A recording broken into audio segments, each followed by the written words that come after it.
That game was completely embarrassing. That was cringeworthy. It was hard to watch. I'm watching it through the gaps in my fingers. I really am. I said in the review that Brighton were painting a work of art. Maybe I've overdone it. Egged it over there, and I said we were struggling to fill in the colouring book with crayons. But it was the basic stuff. Basically, it's to do with competency. They looked really good. They looked professional at what they were doing. They looked professional. We looked like beginners, novices. It's like paint by numbers. Just basic joining the dots. We really struggled with the very basics and the very function of being a football team. You're in massive, massive trouble if your defenders can't defend, if your midfield's not working and your forward line can't score goals. That's where we are at West Ham at the moment. And this is where we are with no points on the board. David Moyes has been quite vocal about the change he wants to see in West Ham this season. And the change he wants to see is in terms of we need to adapt and we need to evolve and we need to progress in the way that we play. Why does he want to do that? Well, it's because basically teams have sussed West Ham out. This is what David Moyes believes. I think he's right, by the way. So when David Moyes started his second stint, he needed to get us out of the relegation zone. So by his own words, he brought players in that would help facilitate that. Buy players, buy scrappers, get us out of that relegation zone. So what he wanted to do in terms of his tactics was to sit back and then hit teams on the break. Because West Ham were like a wounded animal at the time. We were relegation fodder. So teams would come and attack us, have a go. And what's happened is over the last 2 seasons, West Ham have shown themselves to be a good team. So now teams don't look at us like a wounded animal. Now teams have looked at West Ham and think, we might get a point there, or basically we'll sit back against them. And because of that, we've not been able to play our counter-attacking game. And because of that, David Moyes is thinking, I've got to change it up here. I need to find new ways to create. Well, I tell you what, maybe, just maybe, he doesn't have to bring in those new players. Well, he's got to bring new players, but he doesn't have to bring in the players he thinks he needs to bring in. Because actually, teams are going to very, very soon start looking at West Ham as a wounded animal again. Teams are not going to look at West Ham and think, I fear them. Look, we can't defend. Our midfield is practically non-existent. We'll get to that in a minute. And we can't score goals. Teams don't need to sit back against us. Teams can actually attack us and we still won't score goals. I think one of the most depressing things about that performance was he wouldn't go 2 up. And as I said in the review, if David Moyes is not going to go 2 up at that point, when both Scamacca and Antonio are fit, when we need the result, when we need the points, when we're clearly chasing the game, when there's 15 minutes left and we need 2 goals just to get a draw, he's never going to do it. Said this before. You can tell when Moyes never going to do something. Said it for Elise last season. When all the centre-backs were injured, Elise still didn't get a game. I said at the time, Elise, go. You're never going to get a game. There is no set of circumstances. I look at it now, I think there's no set of circumstances when Moyes will play the 2 of those players up. That's really, really depressing, it has to be said. But let's forget how it makes us feel as fans. Look at it from the opposition point of view. How easy is it to play in your team against West Ham at the moment? Really easy. There's no big, massive tactical puzzle to solve.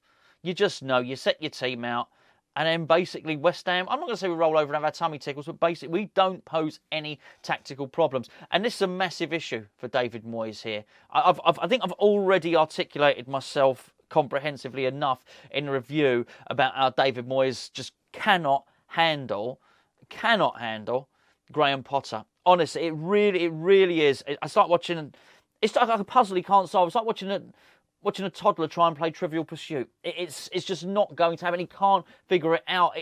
Graham Potter is so, in terms of tactical shape, basically moving your players around the pitch like a chessboard, he's so far ahead of Moyes that it's actually painful to watch. As a West Ham fan, it's painful to watch. I think even if I wasn't a West Ham fan, I would struggle to watch it because I don't enjoy watching people suffer and struggle. But that's what you're watching with David Moyes. He's completely out of his depth when facing that manager. I don't mean overall. David Moyes had a really good managerial career. He really has. And I think he has a lot of qualities as a manager. But in that instance, I'm sorry, it's not just done it. Another massive issue with what's going on today is we talk about bringing players in. There ain't going to be too many that are looking at West Ham now thinking, oh, I want to join them. I would imagine someone like Amadou Onana's probably looking, saying, thank goodness. When we tried to side that guy Nunes from the one that went to Wolves, the one that just recently went to Wolves, the Portuguese player, and everyone was saying, why would he go to Wolves and not West Ham? Well, I know Wolves lost to Tottenham, and if you didn't see the game, then you're probably thinking, what's he talking about? Wolves were really good. And he's joining a team that probably suit his style as well. West Ham are crying out for some creativity, by the way. We really are. I think, Said Benrahma's couple of cameos in those games probably papered over the cracks. But I'm actually talking about creativity from central midfield. Or from a central area, let's put it that way. I don't really care if it's central midfield or attacking midfield or whatever the case may be. We are crying out for some creativity, and we don't have any. We're completely devoid of ideas. Declan Rice is cutting a very forlorn figure. He does not look motivated. Let me cast your mind back just quickly. It wasn't the first day back at training, but it was the international players' first day back at training. If you remember, Rice, Souček, Bowen, Areola had an extended break because they played international football.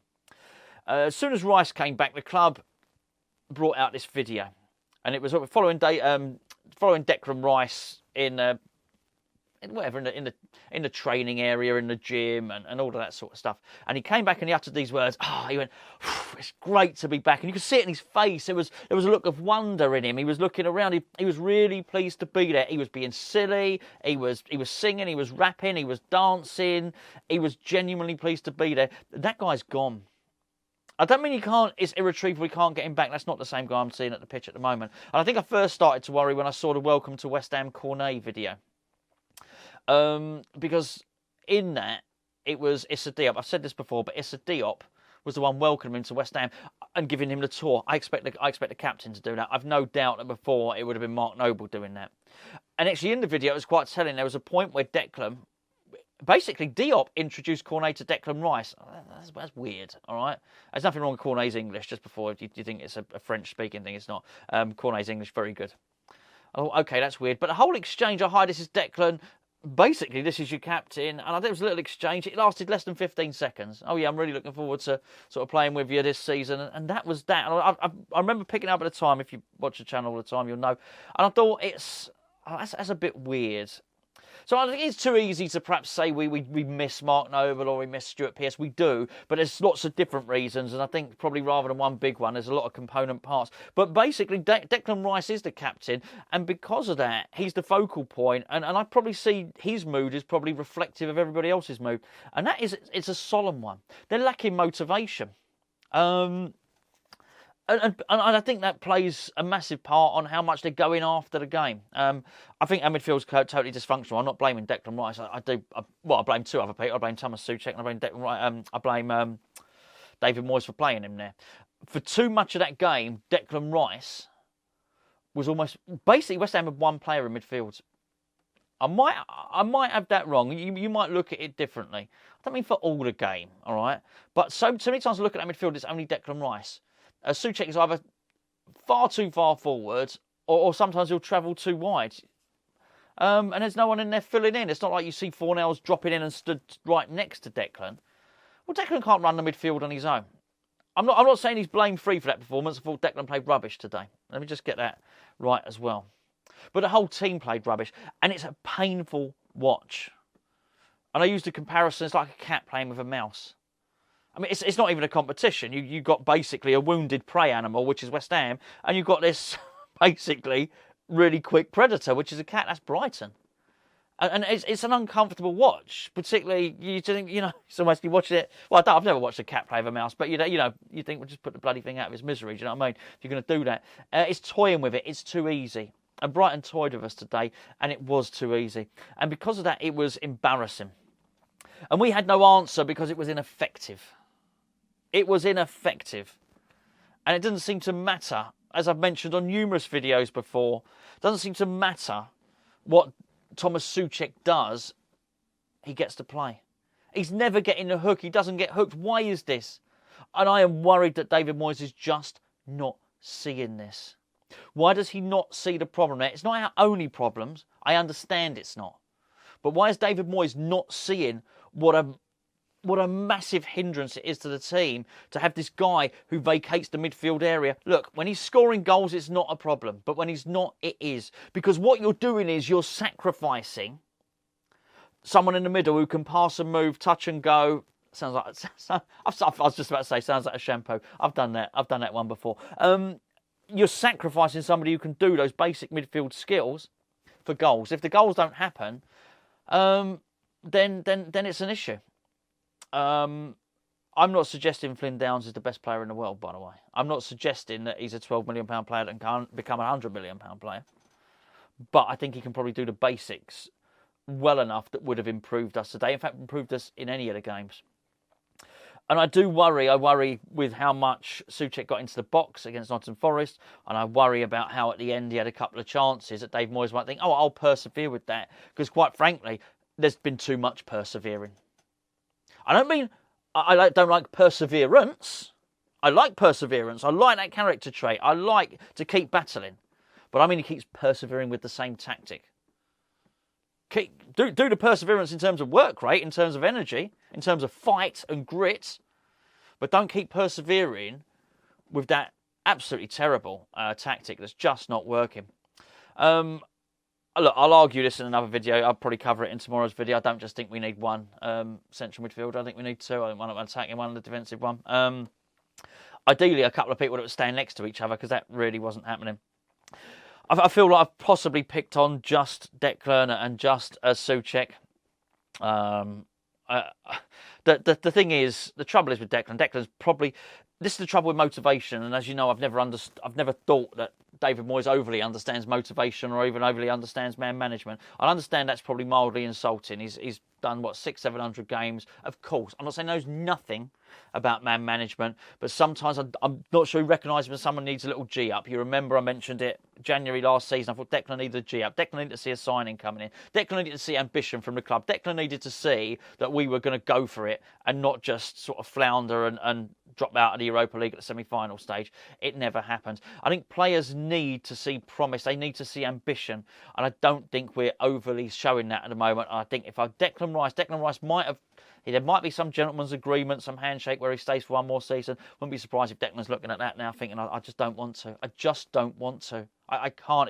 It's depressing to be here for another year. And that's... I mean, actually, genuinely saddens me to say that and to think that might be the case. And it genuinely sort of saddens me to think that the players that might have already joined might be looking around thinking, oh my word, this is really bad. I mean, there are so many questions that need answering about this. But, it's almost twofold with this one. It's that personal pride thing that I go back to of seeing that manager, of seeing Graham Potter and thinking, wow, he's so much... He's just got me. He's got me every single time. I gave the example earlier on of Deontay Wilder and Tyson Fury. That doesn't, those two could... I was going to say they could fight each other 100 times and Tyson Fury would win 100 times. Yeah, possibly. Maybe Wilder would win 2 or 3, but in the main, Fury wins them all. And it's not even competitive watching David Moyes' team play against the Graham Potter team. And that hurts as a West Ham fan. And I wanted to be wrong today. I know I predicted a win, but that's more out of hope than anything else. As you know, I go into each season worried about facing Brighton. I don't worry about facing Man City because I think they've got such an unfair advantage that you can expect to lose. Yet, we have the unfair advantage. We actually have all the advantages that Brighton don't have, yet still they turn up and they beat us, and there's not any plan. And I'm looking at the squad, and I'm not sure what the answer is, what David Moyes thinks, what that magical player who's going to come back and sorts it out is.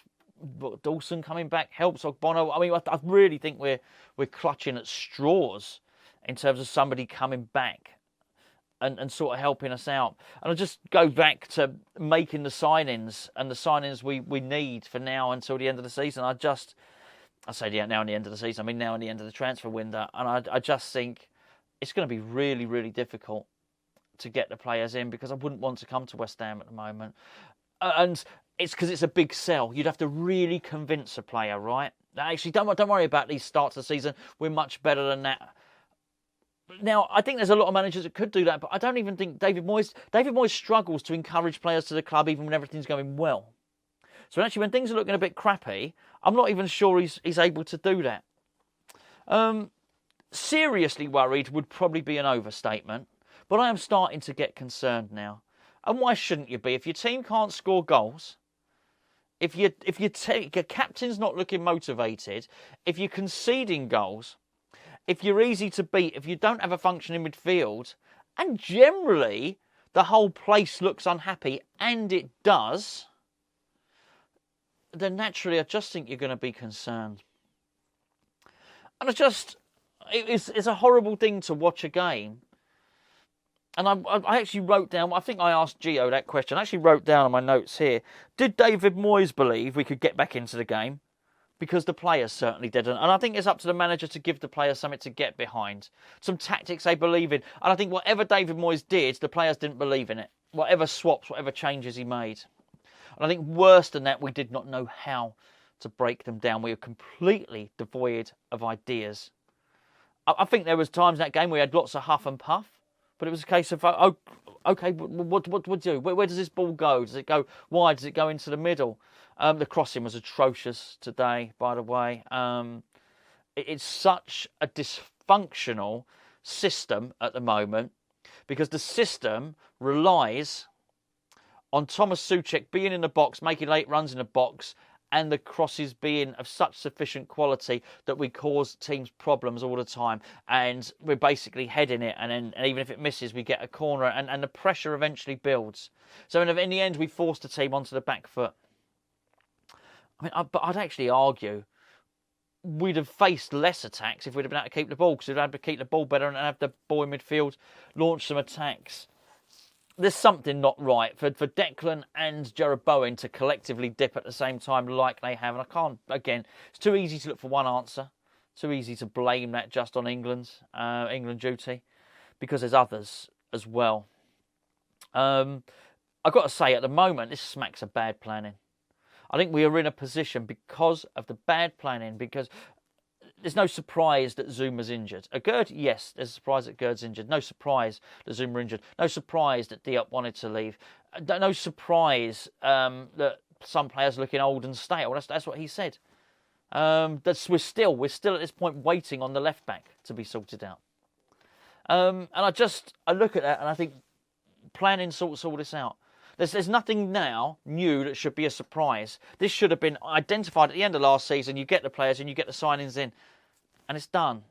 And then at least you have a chance to go into pre-season, which we'll I'm sure discuss that a little bit more tomorrow. Really disappointed. I know you are all too. And it's hard to be positive. It really is. You know, even people that are pro Moyes like myself. I wouldn't insult you by saying, "Oh, don't worry, we're going to win the next 4 games." It's hard to be positive. It really is. I think he's a good manager. But I would have liked, it's not even the stubbornness, I'd like to have seen a bit of personal pride from him. I really do. I just think if I was going into work and getting whooped each day, look, it doesn't even have to be football. You could be a salesman, and every day you go into work and you sit next to somebody and he just sells more than you. I mean, that surely at some point that would hit your personal pride, wouldn't it? To see this guy, you think, what's he doing? You'd want to better yourself. I'm not saying David Moyes doesn't want to better himself, but if he has an answer to Graham Potter, I'm yet to see it. I'd be really interested to see his press conferences. You might have heard it by now. Anyway, I'm completely fed up. I'm going to try and forget about West Ham. Enjoy what's left of the weekend. Not a lot of it. I'll be back tomorrow. With probably a few more concerns, so I won't have articulated all of them now. Obviously, myself and Gio will be back with the player ratings.